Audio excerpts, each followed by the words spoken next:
नमस्कार दोस्तों। विश्लेषणात्मक इतिहास दर्शन पढ़ रहे थे और उसमें हम पहले दो टॉपिक कर चुके हैं और आज हम करेंगे इतिहास में कारण, कोजेशन एंड हिस्ट्री। ठीक है, काफ़ी इंटरेस्टिंग टॉपिक है, थोड़ा बड़ा भी है। और यूँ मानिए कि ये दो तीन टॉपिक बचे हुए जो है वस्तुनिष्ठता और ऐतिहासिक व्याख्याएं, ये समझ में आ गया तो फिर अपना मोस्टली काम हो जाएगा। अब इसके बाद जो भी टॉपिक है वो आसान है, मुश्किल टॉपिक नहीं है। अगर मुश्किलात टॉपिक की बात करेंगे तो ये सबसे मुश्किल टॉपिकों में से एक है जो हम अभी इन दिनों पढ़ रहे हैं। ठीक है, तो इतिहास में कारण पर बात करेंगे आज हम। और इतिहास में कारण, ब्लैक बोर्ड कैसे आ गया। अब इतिहास में कारण, आज ये टॉपिक है। ठीक है, देखो साथियों, एक चीज़ मैं बताना चाहूँगा यहाँ पे कि ये जो विश्लेषणात्मक दर्शन के टॉपिक है, यहाँ पे दो टाइप की अप्रोच काम करेगी। कुछ ऐसे ही स्टूडेंट होंगे जो परिभाषाओं में अटके रहेंगे कि कॉलिंगवुड ने क्या कहा, रेनियर ने क्या कहा, एक्टन ने क्या कहा, ईएच कार ने क्या कहा, उसने क्या कहा, उसने क्या कहा, इसका कोई अंत तो है नहीं। और 50 प्रश्न आते हैं तो उसमें से 8 10 12 प्रश्न होते हैं इनके कथन के। लेकिन वो कथन वही होते हैं जो बहुत ज़्यादा प्रसिद्ध कथन होते हैं, जो मैं ले भी रहा हूँ इनके साथ साथ में। आपका टारगेट ये नहीं होना चाहिए कि आप तथ्य कथन याद कर रटो रटो कोरे। आपका टारगेट ये होना चाहिए कि आप जिस विषय के बारे में पढ़ रहे हैं, जिस टॉपिक के बारे में पढ़ रहे हैं, उसकी आपको एक प्रकार से समग्र जानकारी होनी चाहिए। आपका टारगेट ये होना चाहिए। तो अभी अपन जब जैसे कॉजेशन इन हिस्ट्री, इतिहास में कारण पढ़ रहे हैं, कार्य कारण सिद्धांत पढ़ रहे हैं, तो आपका प्रयास ये होना चाहिए कि आपको अच्छे से पता होना चाहिए कि ये कारण होता क्या है। तो कारण होता क्या ये समझ में आ जाएगा, इसका पक्ष विपक्ष देख लेंगे तो परिभाषा रटने की फिर जरूरत नहीं पड़ती। ठीक है ना। तो कहने का मतलब ये कि आप सबसे पहला आपका प्रयास ये होना चाहिए कि आपको टॉपिक अच्छे से समझ में आ जाए।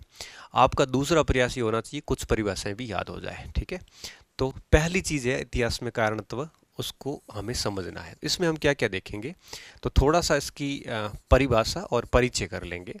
और परिभाषा और परिचय करने के बाद में हम देखेंगे कि ये कारण जो है, इसके पक्ष विपक्ष में कौन से लोग खड़े थे। और यूं कहिए कि इस कारणत्व के बारे में थोड़ा सा और डिटेल में देखेंगे।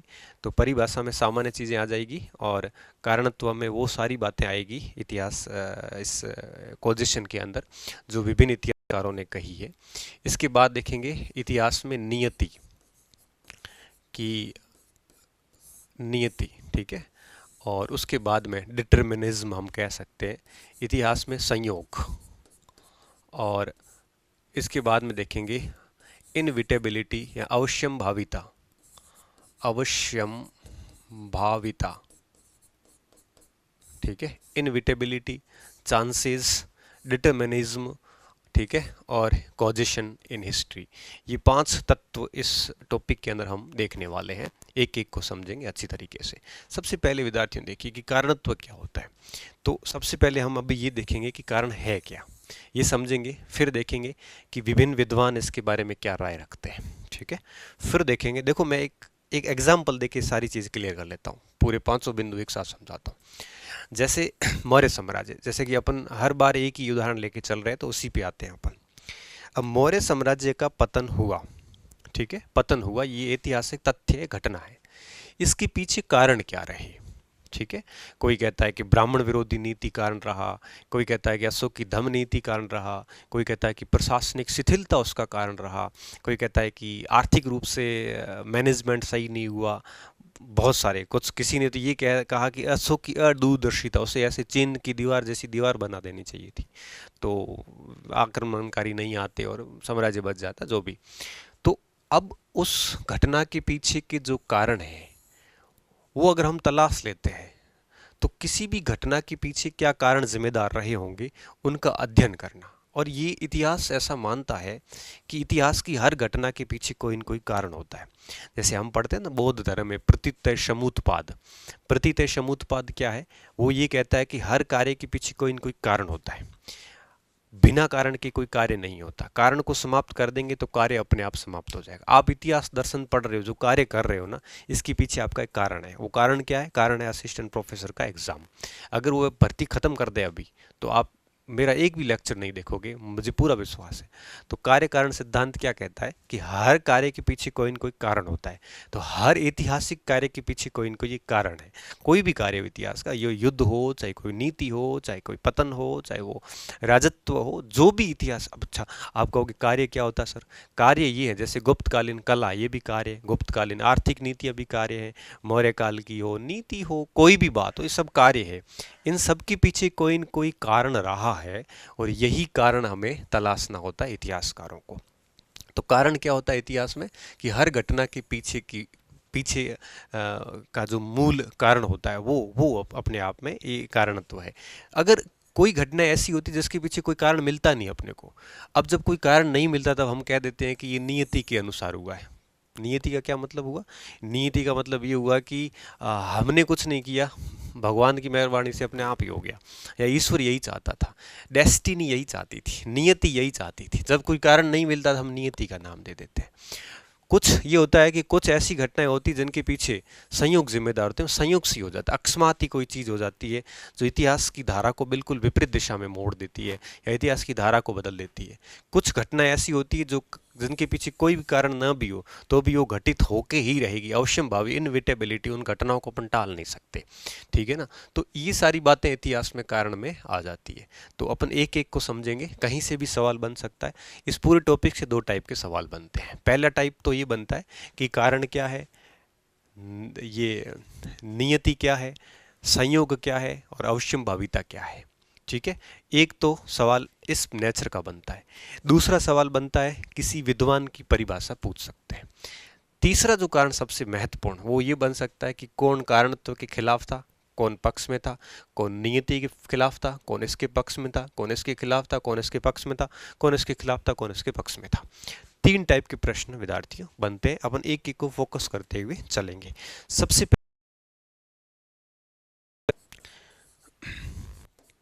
कि इसकी डेफिनेशन क्या है, इसकी परिभाषा क्या है। ठीक है, सबसे पहले अपन एक एग्जाम्पल की सहायता से समझते हैं। जैसे मान लो कोई भी इतिहास की कोई घटना हो गई, कोई भी घटना होगी, कोई मान लो कोई युद्ध हो गया, ठीक है, युद्ध हो गया या कोई नीति आ गई, तो ये सारे की सारी इतिहास की घटनाएं हो, चाहे युद्ध हो चाहे नीति हो। अब कोई घटना हो गई तो इसके पीछे डेफिनेटली किसी न किसी कोई न कोई कारण जिम्मेदार है। घटना के पीछे क्या जिम्मेदार होता है? कारण जिम्मेदार होता है। अब इस बात को समझिए, घटना के पीछे क्या जिम्मेदार है? कोई न कोई कारण है, वो जिम्मेदार है। अब देखिए, कोई भी घटना घटित हो इतिहास में, उसके पीछे कोई न कोई क्या होता है? कारण जिम्मेदार होता है। अगर यह कारण नहीं होता, अगर यह कारण नहीं होता तो फिर क्या होता? तो ज़रूरी नहीं कि जो घटना घटी है वो घटित होती, या घटना किसी अलग तरीके से घटित हो सकती थी। तो इस कारण के अभाव में क्या होता? घटना कारण के अभाव में, कारण के अभाव में घटना अलग तरीके से घटित होती, घटना अलग तरह से घटित होती। हो सकता है घटना न भी घटित हो, अगर होती तो भी अलग तरीके से होती। जैसे मैं एक एग्जांपल दे देता हूँ। यहाँ पे मान लेते हैं मौर्य साम्राज्य की बात चल रही थी, और कहा जाता है कि अशोक ने जब शस्त्र त्याग दिए और उन्होंने धम्म नीति का पालन किया, तब कहते हैं कि छोटे छोटे शासक सारे शक्तिशाली हो गए, विदेशी आक्रमण भी बढ़ गए, और उन्होंने मौर्य साम्राज्य को खत्म कर दिया। ठीक है, तो घटना यहाँ होगी मौर्य साम्राज्य का पतन, कारण ये सारे हो गए। अब अगर अशोक धम्म नीति नहीं अपनाता और आक्रामक शासक बना हुआ रहता, तो निश्चित रूप से ये घटना या तो घटित होती नहीं, मौर्य साम्राज्य के पतन वाली, अगर घटित होती तो अलग रूप से होती। जरूरी नहीं अशोक के बाद जो पतन हुआ ऐसा शायद नहीं होता। तो कारण क्या होता है? कारण वो होता है अगर किसी भी घटना की पृष्ठभूमि में जिम्मेदार तत्व कारण होता है। अगर वो कारण नहीं होता तो घटना एक प्रकार से उस कारण के अभाव में एक अलग तरीके से घटित होती। पहली चीज। दूसरी बात, घटना क्या है? घटना हम ये कह सकते हैं कि किसी भी घटना की अगर जब व्याख्या करता है इतिहासकार, तो इनका सबसे पहले अध्ययन करता है। कारण जैसे 1857 की क्रांति है। अब 1857 की क्रांति का जब अब अध्ययन करेंगे, सबसे पहले यही देखते हैं कि उसके कारण क्या रहे। ठीक है, अगर वो कारण नहीं होते तो शायद वो घटना होती नहीं, होती तो एक अलग तरीके से हो सकती थी। अंग्रेजों का विरोध होता, लेकिन क्रांति के रूप में ना होके किसी और तरीके से होता। जैसे प्रथम विश्व युद्ध या द्वितीय विश्व युद्ध हुए, उनके कारण हम सबसे पहले देखते हैं। अगर वो कारण नहीं होते, चाहे विलियम केसर की नीति हो, चाहे वो आपके राष्ट्रवाद, अति राष्ट्रवाद हो, चाहे वो फर्नांडिस की हत्या वाली बात हो, अगर ये घटना नहीं होती तो संभवतः विश्व युद्ध नहीं होता। अगर होता तो भी किसी अलग रूप से होता। ठीक है।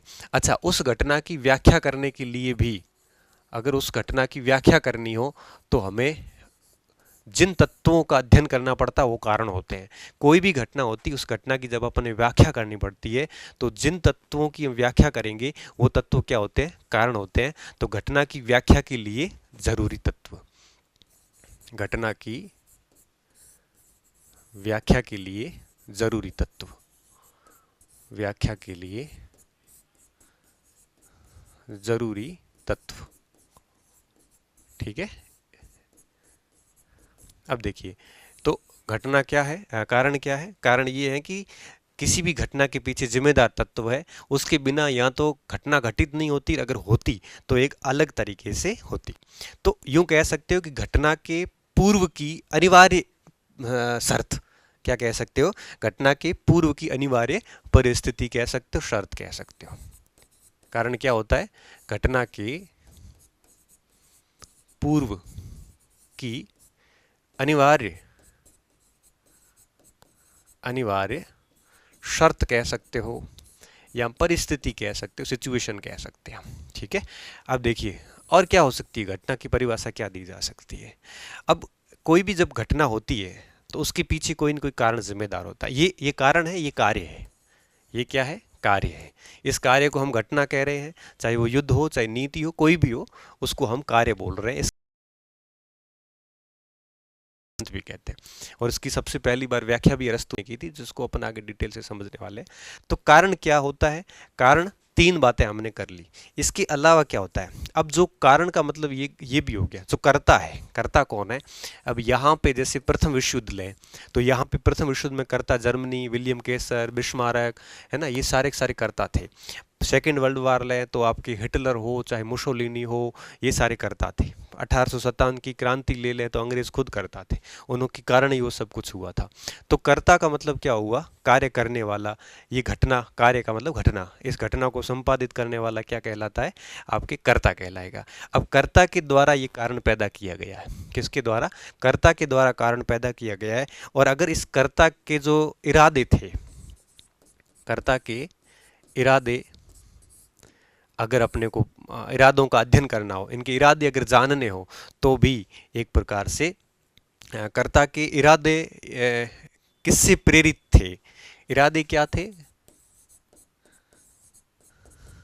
वह किससे प्रेरित थे?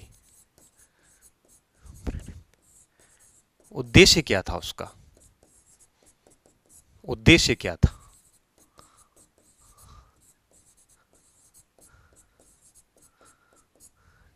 इसका इसकी जानकारी भी हमें किससे पता प्राप्त चलेगी?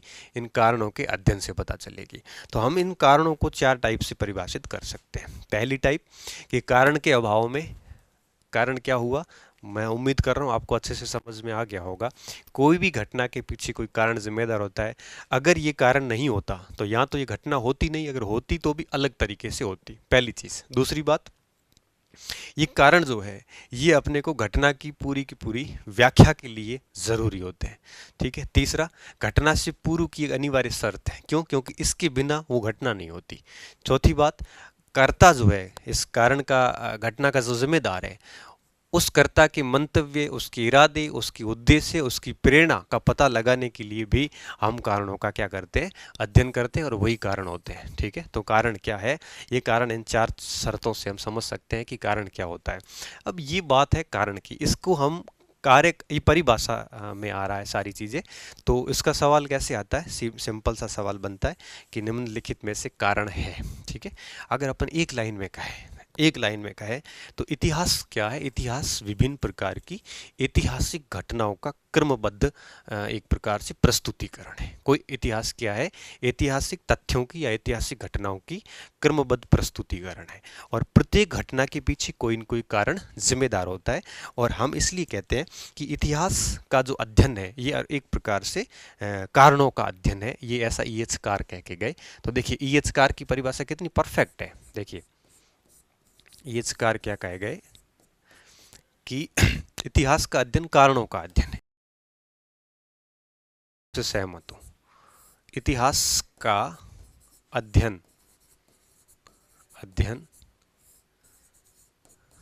कारणों का अध्ययन है। कारणों का अध्ययन है।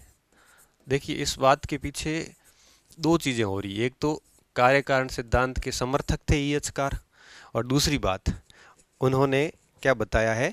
इतिहास का अध्ययन क्या है? एक प्रकार से कारणों का अध्ययन है। कैसे? मैंने कहा ना कि इतिहास खुद क्या है? ऐतिहासिक तथ्यों या ऐतिहासिक घटनाओं का क्रमबद्ध प्रस्तुतिकरण इतिहास है। और जितनी भी घटनाएं हुई, जितनी भी घटना मतलब यहाँ पे कार्य, जितनी भी घटनाएं हुई उनके पीछे कोई न कोई कारण जिम्मेदार था। तो ये आपके यूं कहिए कि कोई भी घटना जब हम पढ़ते हैं तो उसके पीछे उसके कारणों का जब तक हम अध्ययन नहीं करेंगे, जब तक यूं कहिए कि कारण हम नहीं पढ़ेंगे, तब तक हम उस इतिहास की घटना के बारे में पूर्ण रूप से जान नहीं पाएंगे, हम उस घटना के बारे में लिख नहीं पाएंगे। और इसलिए ई.एच. कार ने क्या कहा कि इतिहास का अध्ययन क्या है? एक प्रकार से कारणों का अध्ययन है। और सबसे बड़ी बात देखिए रेनियर ने क्या कहा, बस इसके जस्ट सिमिलर परिभाषा है रेनियर की। रेनियर क्या कहते हैं कि ऐतिहासिक घटनाएं जितनी भी हुई है, अब इतिहास क्या है? ऐतिहासिक घटनाएं ही है। ऐतिहासिक घटनाएं जितनी भी हुई है ये किसी एक कारण की वजह से नहीं हुई है, अनेक कारणों का परिणाम है। क्या कहा कि ऐतिहासिक घटनाएं क्या? ऐतिहासिक घटनाएं अनेक कारणों का परिणाम है। ठीक है, अनेक कारणों का क्या है? परिणाम है। कौन कहता है? रेनियर कहता है। ये बात भी बिल्कुल सत्य प्रतीत होती है कि जितनी भी ऐतिहासिक घटनाएं हुई उनके पीछे आपके एक कारण नहीं है, बल्कि बहुत सारे कारण है वो जिम्मेदार है। और ये बात एकदम से परफेक्ट बैठती है यहाँ पे कि जितनी भी घटनाएं हैं ये अनेक कारणों का क्या होती है? परिणाम होती है। इसलिए रेनियर को अगर अपन देखें तो रेनियर भी इस कार्य कारण सिद्धांत के पक्ष में थे। तो अब देखो ये दो परिभाषाएं बड़ी महत्वपूर्ण परिभाषाएं थी यहाँ पे। कॉलिंगवुड का क्या विचार था वो हमें देखना बहुत ज़्यादा ज़रूरी है, क्योंकि कॉलिंगवुड इस मामले में काफ़ी हालांकि समर्थक ही थे, लेकिन दर्शन पढ़ते हैं कॉलिंगवुड का को एक प्रकार से जानना बहुत ज़्यादा ज़रूरी है। वो क्या कहते हैं? कॉलिंगवुड इसकी कारण की अलग परिभाषा देते हैं। उन्होंने कहा कि कारण वे तत्व है, ध्यान से सुनना, कि कारण वे तत्व है। मैंने भी कहा था आपको एक तत्व ही है ये। कारण वे तत्व है जो मनुष्य को, क्योंकि ये घटनाएं कौन करता कौन है यहाँ पे? मनुष्य है। जो मनुष्य को किसी भी कार्य को करने के लिए प्रोत्साहित करती है, प्रेरित करती है, कई बार बाध्य भी कर देती है। तो देखिए बहुत महत्वपूर्ण परिभाषा थी। क्या बोला? जो कारण है, कारण वे तत्व है, कारण वे तत्व है जो मानव को कार्य करने के लिए कार्य करने के लिए कार्य करने के लिए आज ये ब्लैक बोर्ड हो गया, इसको सही करना मुझे आता नहीं है, तो नेक्स्ट क्लास जो होगी उसको अपन वाइट ही करेंगे। तो थोड़ा आज देख लेना। अब ये मत सोचना कि डेली डेली ब्लैक बोर्ड होगा तो हमें थोड़ा अच्छा नहीं लगेगा। वैसे अपने स्कूल वगैरह में तो यही बोर्ड चलता है वैसे, और ये अच्छा भी लगता था, मुझे आज भी अच्छा लगता है। तो ऐसा सोचना मत, अगर आपको ठीक लगेगा तो यही रख लेंगे, कोई इश्यू नहीं है। करने के लिए प्रोत्साहित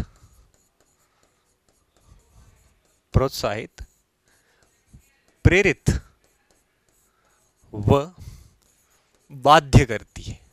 कुछ कारण बाध्यकारी भी होते हैं, बाध्य करते हैं सॉरी। ठीक है, ईएचकार भी समर्थक, रेनियर भी समर्थक, ये तीनों विद्वान इसके समर्थक थे। अब देखिए कारण क्या था, देख लिया, कारण का महत्व देखा ईएचकार और रेनियर की बदौलत, और कॉलिंगवुड की बदौलत हमने इसकी है वो परिभाषा भी देख ली कि एक प्रकार से विद्वान लोग इसके बारे में क्या कहते हैं। तो हमें ये परिभाषा रटने की बजाय हमें ये समझना है कि बेसिकली कारण है क्या। और अभी मैं उम्मीद कर रहा हूँ कि आपको समझ में आ गया होगा कि कारण एक प्रकार से इतिहास की हर घटना के पीछे का जिम्मेदार तत्व है।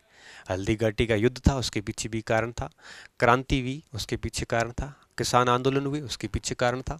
कर्ता था, उसका कर्ता कारण का एक प्रकार से करने वाला। तो हर चीज़ें हैं वो ऑलमोस्ट आपके समझ में आ गई होगी कि कारण है क्या। अब देखिए इसका थोड़ा सा अपन इतिहास देखते हैं, ठीक है। अब अपन देखो ये दोनों चीज़ें एक साथ समझ रहे हैं, ये दोनों एक साथ समझ रहे हैं, फिर सीधे अपन नियति पे आ जाएंगे, ठीक है ना। तो अब अगर कारण क्या है ये समझ में आ गया है, तो अपन एक चीज़ और ले आते हैं कि अब हम थोड़ा सा इसकी पृष्ठभूमि पे जाते हैं, ठीक है। पृष्ठभूमि का मतलब ये हुआ कि थोड़ा बैकग्राउंड में जाते हैं कि शुरुआत का मामला कहाँ से शुरू हुआ। देखिए सबसे पहली अगर अपन बात करें तो कारणत्व की जो पहली परिभाषा थी वो अरस्तु ने दी। किसने दी? अरस्तु ने दी। तो अरस्तु ने क्या किया, सबसे पहले ये कार्य कारण सिद्धांत दिया, सिद्धांत, ठीक है।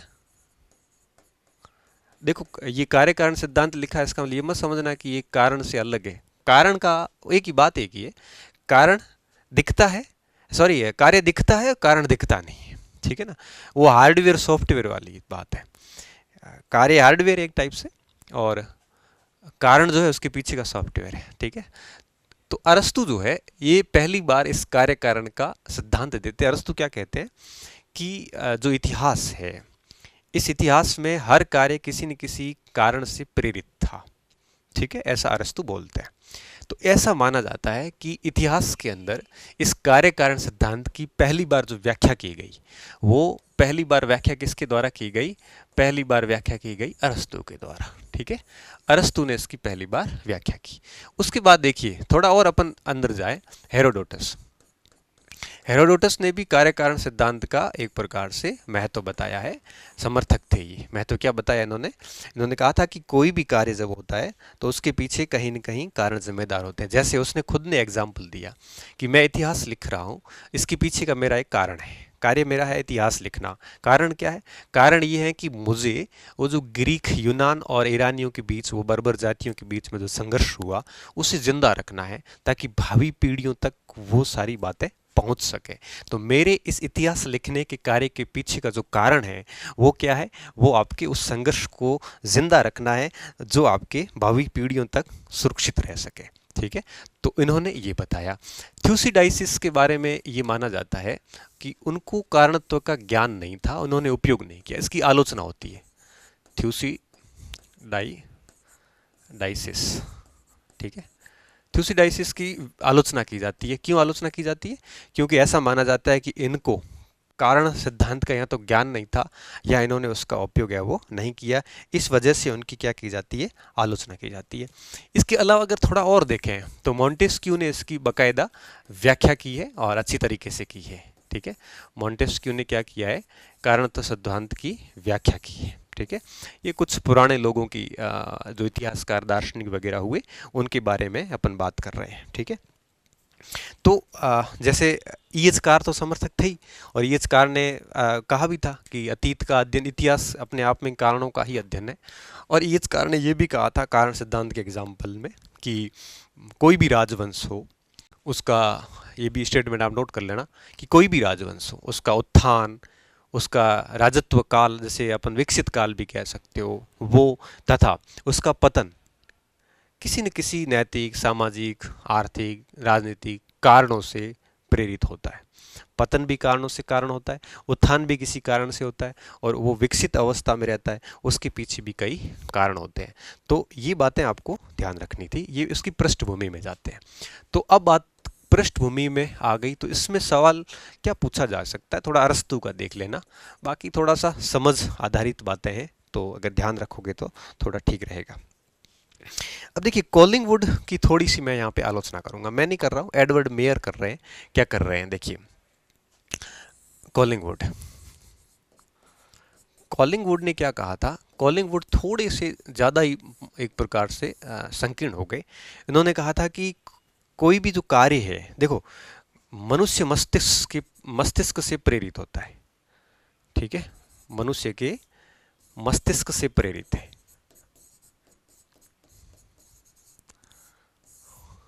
कोई भी कार्य हो, कार्य प्रेरित होता है और फिर हम उसी कार्य को एक प्रकार से घटना मानकर इतिहास में स्थान देते हैं। तो कॉलिंगवुड ने यह कारण माना है। उन्होंने क्या कहा है कि हर कार्य के पीछे कारण जिम्मेदार होता है, ये कारण मनुष्य के मस्तिष्क का परिणाम होता है।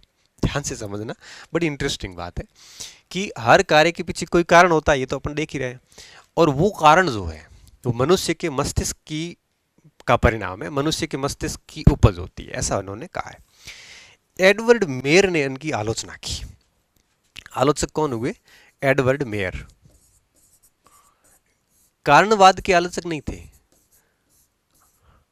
ये कॉलिंगवुड के आलोचक हुए। कैसे आलोचना की?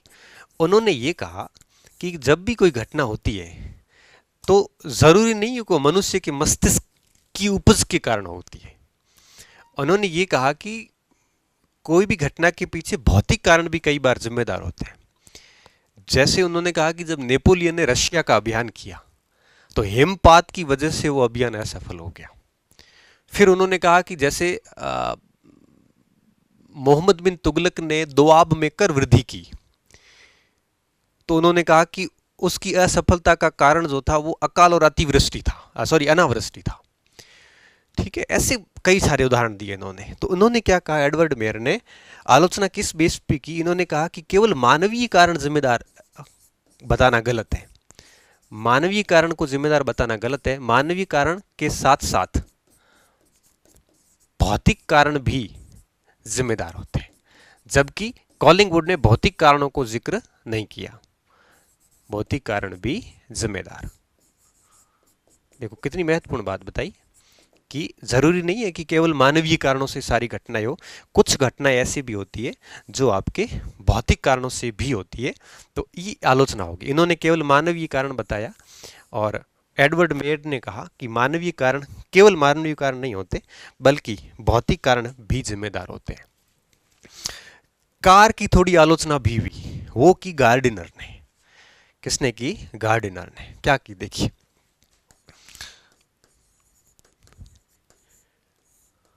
देखो गार्डिनर और रेनियर में थोड़ी समानता है।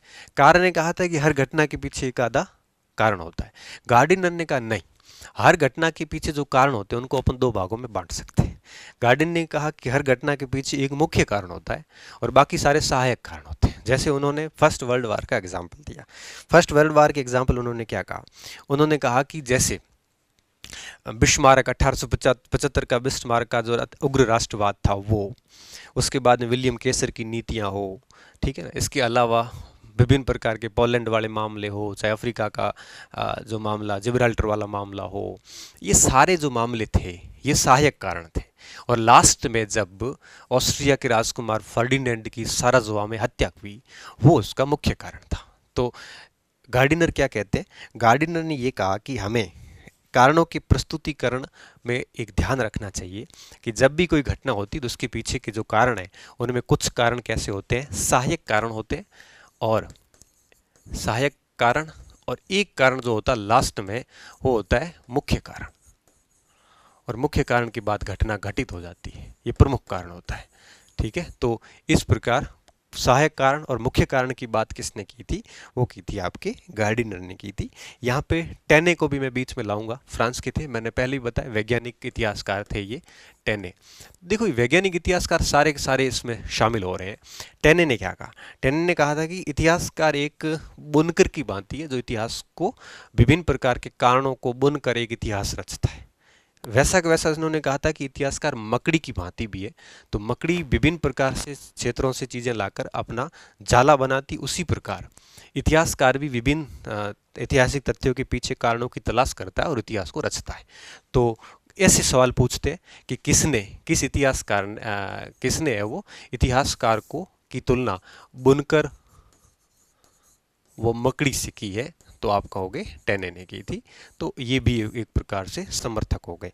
तो ये सारे समर्थक थे। अगर मैं एक और नाम लूँ यहाँ पे वापस ईएचकार का, ईएचकार ने एक और शब्द कहा था कि कार्य कारण सिद्धांत जो है इसके बिना इतिहास को नहीं समझा जा सकता। क्या कहा था कि कार्य कारण संबंध जो है इसके बिना इतिहास को नहीं समझा जा सकता। ईएचकार ने कहा था कि अगर आपको इतिहास को समझना है तो कार्य कारण सिद्धांत को पढ़ना जरूरी है। कार्य कारण के बिना इतिहास को नहीं समझा जा सकता, इतिहास को नहीं समझा जा सकता। इस बात को आप अच्छे से याद रख लेना। तो ये तो सारे समर्थक थे। अब आपके मन मस्तिष्क में ये भी आ रहा होगा कि क्या सर इसकी किसी ने आलोचना भी की है। दो विद्वानों की आलोचना की परिभाषा हमें देखने को मिलती है। वो दो विद्वान कौन कौन से थे? एक पहला विद्वान तो था ऑक्सफोर्ड। ऑक्सफोर्ड ने क्या कहा? ऑक्सफोर्ड ने क्या कहा था? ऑक्सफोर्ड ने ये कहा कि जो कारणत्व है या कारणवाद कह सो या कारण कह दो या कार्य कारण बोल दो, एक ही बात है सारी चीजें, ठीक है। ऑक्सफोर्ड ने कहा कि इतिहास के शब्दकोश में कॉजेशन या कारणत्व कहीं पर भी नहीं है। क्या बोला? इतिहास के शब्दकोश में कारणत्व कहीं पर भी नहीं है और कारण इतिहास के शब्दकोश का अंग नहीं है। ऑक्सफोर्ड ने कहा था कि कारण इतिहास के शब्दकोश का अंग नहीं है, शब्दकोश का अंग नहीं है। ये बात किसने कही है? ये बात कही हमारे ऑक्सफोर्ड ने, ठीक है। उन्होंने कहा कि ऐसा कुछ भी नहीं होता। हालांकि इनका खंडन करने वाले बहुत सारे व्यक्ति थे, ठीक है, जो अपन ने पहले नाम ले लिए। एक नाम आता है जेल्डिन का, ठीक है। जेल्डिन क्या कहते हैं? जेल्डिन ने भी ऐसा ही कुछ कहा था कि कार्य कारण सिद्धांत जो है इतिहास का बाधक तत्व है। क्या कहा था? कार्य कारण सिद्धांत जो है ये इतिहास का बाधक तत्व है। कारण क्या है? इतिहास का बाधक तत्व है, इतिहास का बाधक तत्व है, ठीक है। तो ये आलोचना वाले कम ही हैं, तो आलोचना वाले ज्यादा याद रखना, ठीक है। और प्रशंसक तो बहुत ज्यादा है, तो फिर इसकी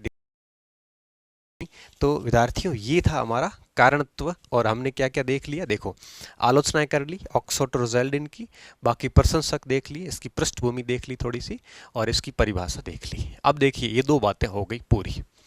ये अब हम आते हैं इसकी नियति के ऊपर। नियतिवाद क्या है, डिटरमिनिज्म क्या है, और फिर संयोग को देखेंगे, ठीक है। तो इस नियति पे आ जाते हैं अपन। आलोचना हो गई, अब आते इतिहास में नियति। इतिहास में नियति वाद लिख लेते हैं, ठीक है। Determinism in history.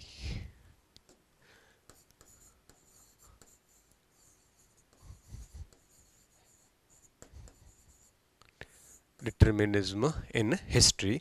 नियतिवाद क्या है? देखो नाम से पता चल रहा है नियतिवाद क्या है।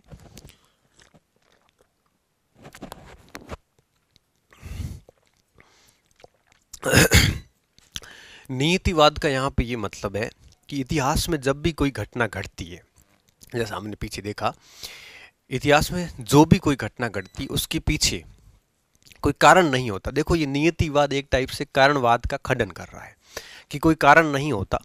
अगर वो कोई कारण होता भी है ना, तो वो मनुष्य के मस्तिष्क के कारण नहीं होता, ठीक है। सॉरी, कारण तो होता है घटना के पीछे, लेकिन वो मानव मस्तिष्क की प्रक्रियाओं से नहीं होता है, मानव मस्तिष्क के परिणाम स्वरूप नहीं होता, बल्कि वो किसी ऐसी शक्ति से संचालित होता है जिसके बारे में हम कुछ कह भी नहीं सकते, जिसके बारे में हमें कुछ ज़्यादा पता भी नहीं, मतलब अलौकिक शक्तियों के द्वारा, ईश्वरीय शक्तियों के द्वारा संचालित होता है। तो नियतिवाद क्या एक टाइप से एक विश्वास है। उसके में इसमें क्या कहा जाता है कि मनुष्य जो भी कार्य करता है वो नियति से प्रेरित होकर करता है, ठीक है।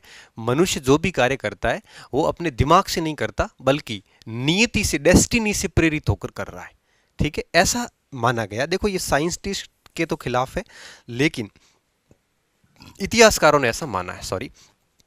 जैसे कॉलिंगवुड ने कहा था ना कि जो भी कार्य होता है ये मनुष्य मस्तिष्क के परिणाम स्वरूप होता है। और ये उन्होंने कहा था कॉलिंगवुड ने कि मनुष्य मस्तिष्क से प्रेरित होकर कार्य करता है, और फिर वो मनुष्य मस्तिष्क के जो कार्य है और ये कारण जो होते हैं उनको प्रोत्साहित करते हैं, प्रेरित करते हैं या बाध्य करते हैं। ये दिमाग बाध्य करता है उसको, ऐसा उसने कहा था। ये लोग क्या कहते हैं, नियतिवादी वाले, ये कहते हैं कि इतिहास के अंदर जो भी कोई कार्य होता है इसके लिए मनुष्य जो है वो स्वतंत्र रूप से जिम्मेदार नहीं होता। मनुष्य को कोई अलौकिक शक्ति उस कार्य को करने के लिए प्रोत्साहित करती है या प्रेरित करती है, या फिर यूं कहिए कि बाध्य करती है। तो कॉलिंगवुड जिस बुद्धि की बात कर रहे थे, जिस मस्तिष्क से प्रेरित होकर कार्य करने की बात कर रहे थे, नियतिवाद के इतिहासकार ये कह रहे हैं कि ये किसी अलौकिक शक्ति की वजह से होता है। अब देखिए यहाँ पे अगर मैं नाम लूंगा तब आपको विश्वास भी नहीं होगा कि ऐसे ऐसे लोग भी इसके ऊपर एक प्रकार से विश्वास कर रहे थे। जैसे हीगल हीगल ने क्या कहा। अब सबसे पहले समझते हैं नियतिवाद क्या है। तो मनुष्य का प्रत्येक कार्य, अब यहाँ पे कार्य का मतलब घटना हो जाएगी, प्रत्येक कार्य नियति द्वारा करवाया जाता है। हम कुछ नहीं कर रहे, बस नियति सब कुछ करवा रही है।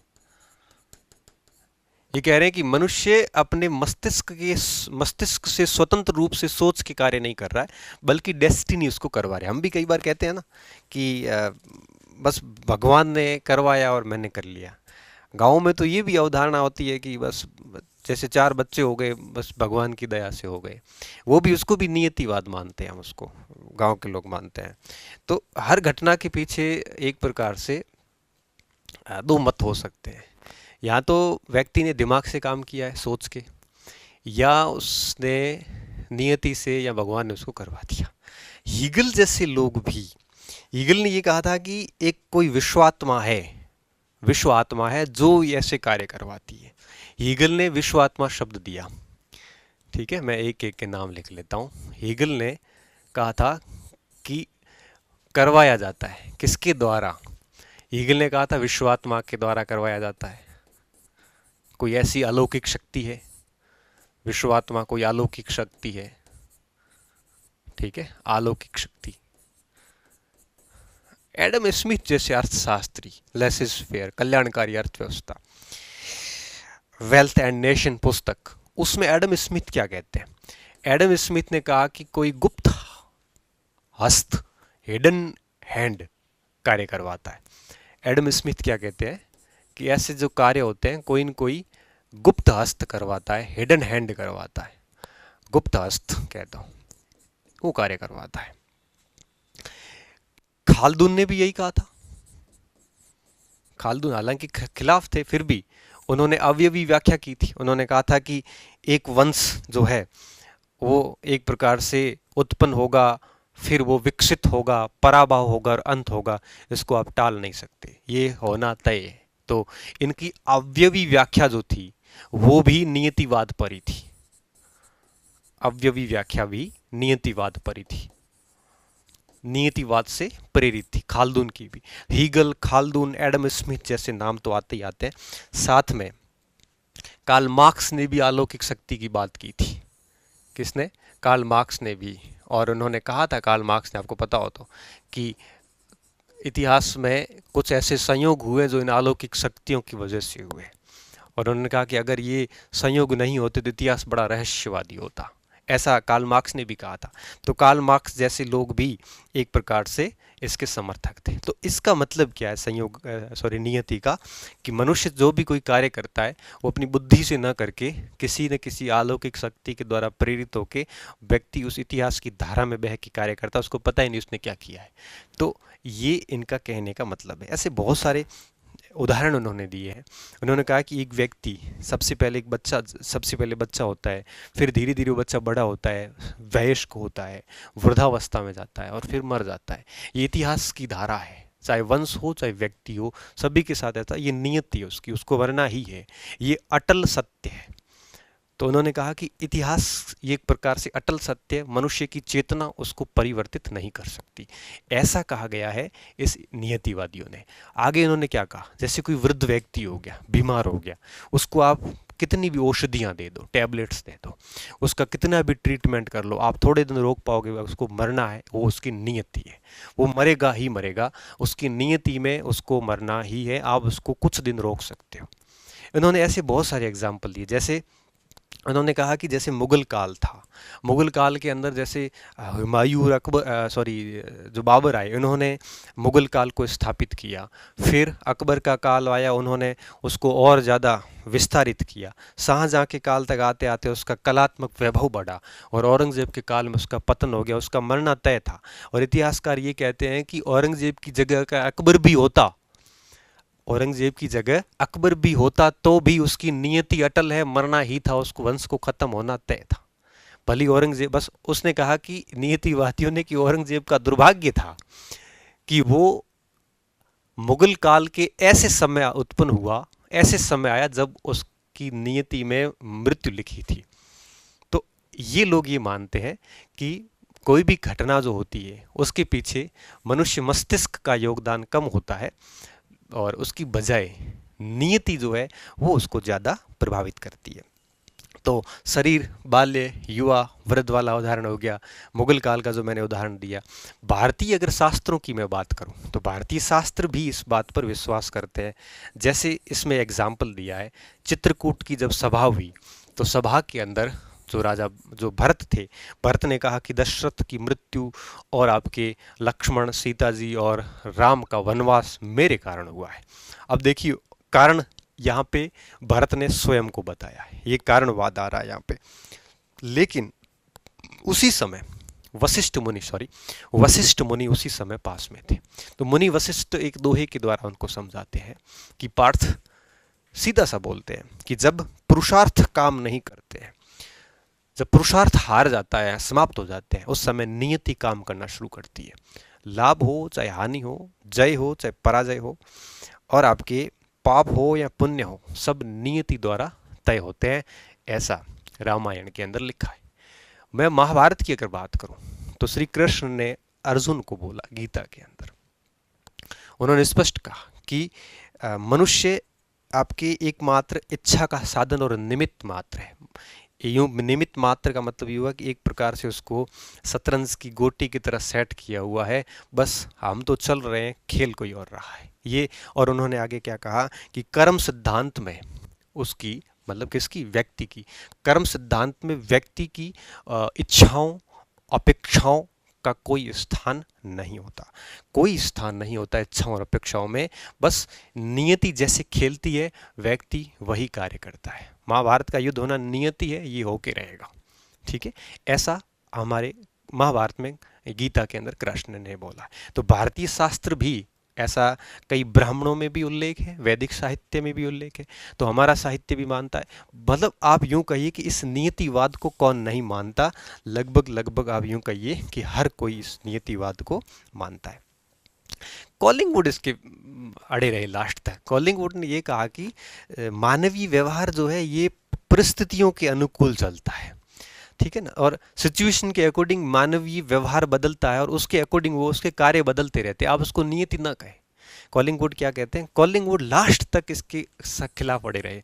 कॉलिंगवुड ने ये कहा कि आप जो ये कह रहे हो ना कि भाई जो भी कार्य होता है ये मनुष्य मस्तिष्क से ना होकर अलौकिक शक्तियों से होता है, ये गलत है। उन्होंने कहा कि मनुष्य जो भी कार्य कर रहा है वो अपने दिमाग से कर रहा है। अब आप ये नहीं कह सकते कि अलग अलग कार्य क्यों हो रहे, क्योंकि जैसे जैसे सिचुएशंस आती है वैसे वैसे मनुष्य के मस्तिष्क के कार्य जो है वो बदलते जाते। तो मानवीय व्यवहार परिस्थितियों के अनुसार परिवर्तनशील है, इसीलिए उसके कारण जो है वो कार्य उसके बदलते जाते हैं। आप उसको ये ना कहें कि अलौकिक शक्तियों के द्वारा प्रेरित है, बल्कि परिस्थिति जन्य है, ऐसा इन्होंने कहा। और कॉलिंगवुड जो है इसके खिलाफ रहे, आलोचक रहे इस नियतिवाद के, ठीक है। कॉलिंगवुड आलोचक रहे। कॉलिंगवुड के अलावा एक व्यक्ति और भी इसका आलोचक रहा, और जिसका नाम था आपके स्टेफोर्ड हेनरी। स्टेफोर्ड हेनरी भी इसके आलोचक रहे। स्टेफोर्ड हेनरी भी इसके क्या रहे हैं, आलोचक रहे हैं। इन्होंने क्या कहा, इन्होंने कहा कि अगर आप मानवीय मस्तिष्क के बजाय अलौकिक शक्तियों को स्वीकार करते हैं, अगर आप नियतिवाद को स्वीकार करते हैं, तो दैट इज, क्या बोला, that is poverty of historicism. ये इतिहास की दरिद्रता है। क्या बोला इन्होंने, स्टीफोर्ड हेनरी ने, कि अगर आप नियतिवाद को स्वीकार करते हैं तो सीधा सा बिंदु है कि ये इतिहास की दरिद्रता है। ये इन्होंने स्वीकार नहीं किया, तो ये दो लोग आलोचक थे। अच्छा, इसमें एक मैंडब्लॉम नाम और भी आता है। मैंडब्लॉम का नाम शायद आपने नहीं सुना होगा। मैंडब्लॉम नियतिवाद के बहुत पक्षधर थे। इन्होंने कहा था कि मनुष्य तो क्या, देवता भी इससे बच नहीं सकता। तो नियतिवाद के दायरे में देवताओं को भी लेके आ गए मैंडब्लॉम। ये तो एक कदम और आगे चल गए। इन्होंने क्या बोला कि मानवीय कार्य नियति के अधीन है। मानवीय कार्य तो छोड़िए, इन्होंने कहा था कि देवता भी बच नहीं सकते, देवता भी नियति के अधीन है। आपने रित की अवधारणा तो सुनी है, बच नहीं सकते, ठीक है। ऐसा किसने कहा? मैंडब्लॉम ने कहा था कि देवता भी इससे आपके बच नहीं सकते। ये था आपके नियतिवाद का आपके एक प्रकार से कंसेप्ट। और पक्षधर, ये सारे इधर वाले पक्षधर है, उधर वाले दोनों क्या है, इसके आलोचक है। तो देखिए नियतिवाद हो गया। तो नियतिवाद अगर आपको समझ में आ गया है तो हम अब आगे किस पे आएंगे, देखिए देखिए देखिए परिभाषा हो गई, कारण तो हो गया, नियति हो गई। अब हम आते हैं संयोग के ऊपर कि इतिहास में संयोग क्या होता है, और फिर अपनाएंगे अवश्यंभाविता के ऊपर। क्लास का टाइम हो गया काफ़ी। चलो नेक्स्ट क्लास में हम क्या करेंगे, कल ही दे देंगे, नेक्स्ट क्लास सुबह ही दे दूंगा, मॉर्निंग में ही। ये संयोग और अवश्यंभाविता को हम समझ लेंगे और उसके साथ हमारा कारणत्व जो है वो समझ हो जाएगा पूरा। अच्छा, इसमें एक पॉइंट और भी हम ले सकते हैं कि मुख्य कारण कौन से, पहले ले लेना चाहिए था, अपन बाद में ले लेंगे।